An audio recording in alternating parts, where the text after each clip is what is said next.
In the dusty savannah village of Koniko, where trees whispered secrets to the wind, lived Amina and her family.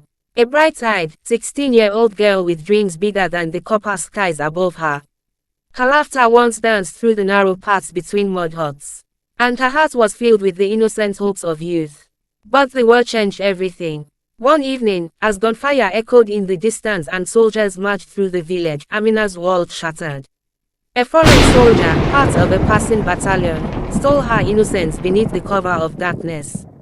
She screamed, fought, cried, but no one came. When she returned home, broken and bloody, her parents refused to hear her. They didn't believe her. 3 months later, her parents found out that she is pregnant. Shame, not sympathy, filled their eyes. "You've disgraced us," her father said, his voice like iron. "Leave," she begged her parents, but they didn't allow her stay. Heartbroken and abandoned, Amina walked for miles barefoot, the pain in her belly matched only by the ache in her soul.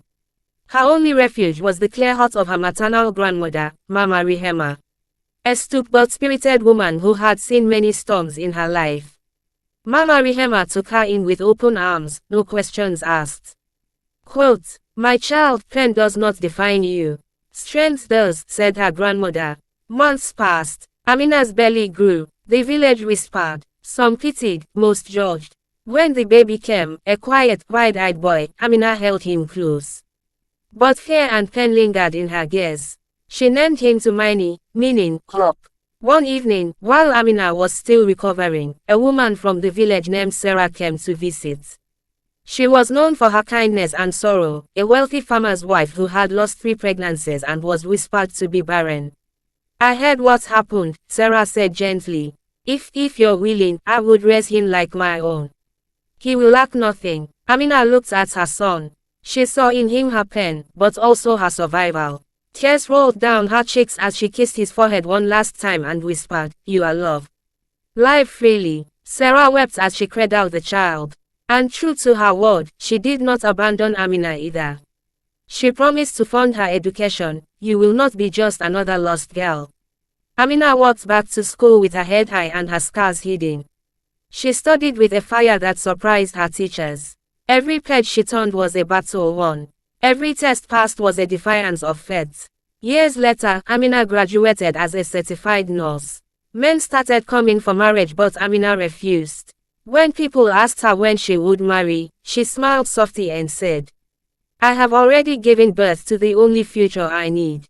My dreams." Because of what she passed through, she hated men with passion, and anyone that asked for marriage irritates her. She returned to Koniko as Nurse Amina, healing wounds both seen and unseen. Her parents were ashamed of themselves, but she forgave them. Young girls came to her for help, for advice, for strength. She never told them her full story, only advising them that they too could rise, even from the darkest of ashes. And in the evenings, when the sun dipped low, she visited Sarah's house. Tumaini, thou a curious and kind-hearted boy, runs to her with open arms, calling her auntie. But Amina didn't need recognition.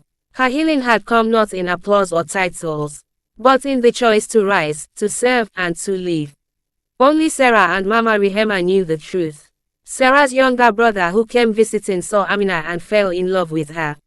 It took Amina more than 5 months to accept his proposal. When Amina finally accepted his proposal, they got married, moved to town and grew family together with kids. Amina was not a victim. She was a light.